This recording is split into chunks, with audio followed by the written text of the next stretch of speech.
Hello everybody, my name is Patrick and today I'm going to be doing a 3-year update on my Gold's Gym Super Curl Bar that I purchased from Walmart for $35. Now, all this is a simple curl bar. The only thing that would really set it apart from other curl bars is that well, first of all, it's cheap. But secondly, it's got leather on the handling here where you would actually grip it. And it's also got a harsher curve where it actually curves on the bar itself. Now, personally, I like both of these things. I like that the leather is here because it keeps the bar from rusting. And I like the harsher curve because I feel it more in my triceps whenever I do any sort of tricep-related exercise on the bar where my hands would have to be in closer as opposed to a normal curl bar.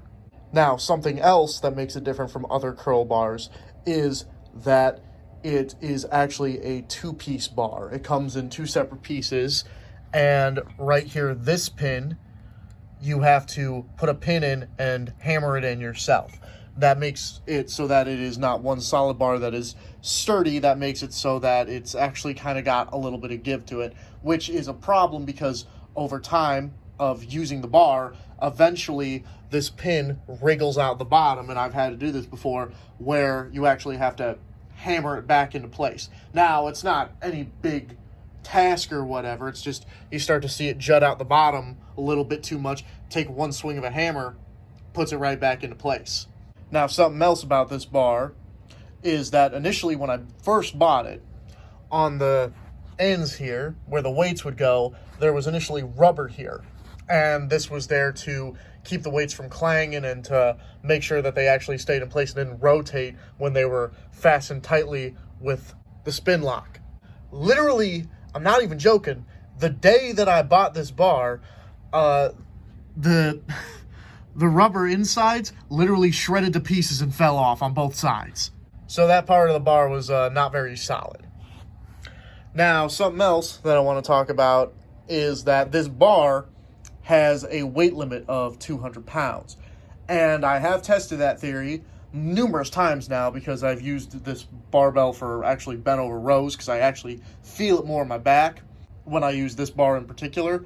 And while it has held up, it has not come through it unscathed. As you can see, or maybe you can kind of see it. The bar has become asymmetrical and warped over years of me using it for bent over rows with heavier weight. Now, you might be thinking to yourself, well, of course it's going to warp. It's a curl bar. It's meant just to do arms. But, I mean, this thing says that it has a 200-pound weight load. So, theoretically, I should be able to use it for pretty much any exercise as long as it's loaded up within that limit. So, my final thoughts for this piece of equipment after using it for a couple of years now is that it is a really inexpensive bar, and for exactly how cheap it was, I did get a lot of mileage out of it because I pretty much used this thing every day for all of the 3 years that I owned it. So it really, for $35, went a long way. And honestly, it only warped because I was using such heavy weights for exercises that probably weren't intended for me to use it by the manufacturer. Like, this was probably literally only thought to be used for biceps and triceps. And so if you were only going to use it for that purpose, I'd imagine that it would last way longer than that. And again, if you are just going to use it for biceps and triceps, I think it's actually amazing, especially for triceps, because of that extra harsh bend up here, because I really feel an extra squeeze in my triceps, and on top of that, they also feel more comfortable. Like, my elbow joint feels more comfortable in that position than if the bar was less harsh of a curve. My wrists as well feel much more comfortable with that harsher curve. So if you're only going to use this for just your arms and use the appropriate weight, then I think this is actually an amazing piece of equipment, especially for the price of only $35.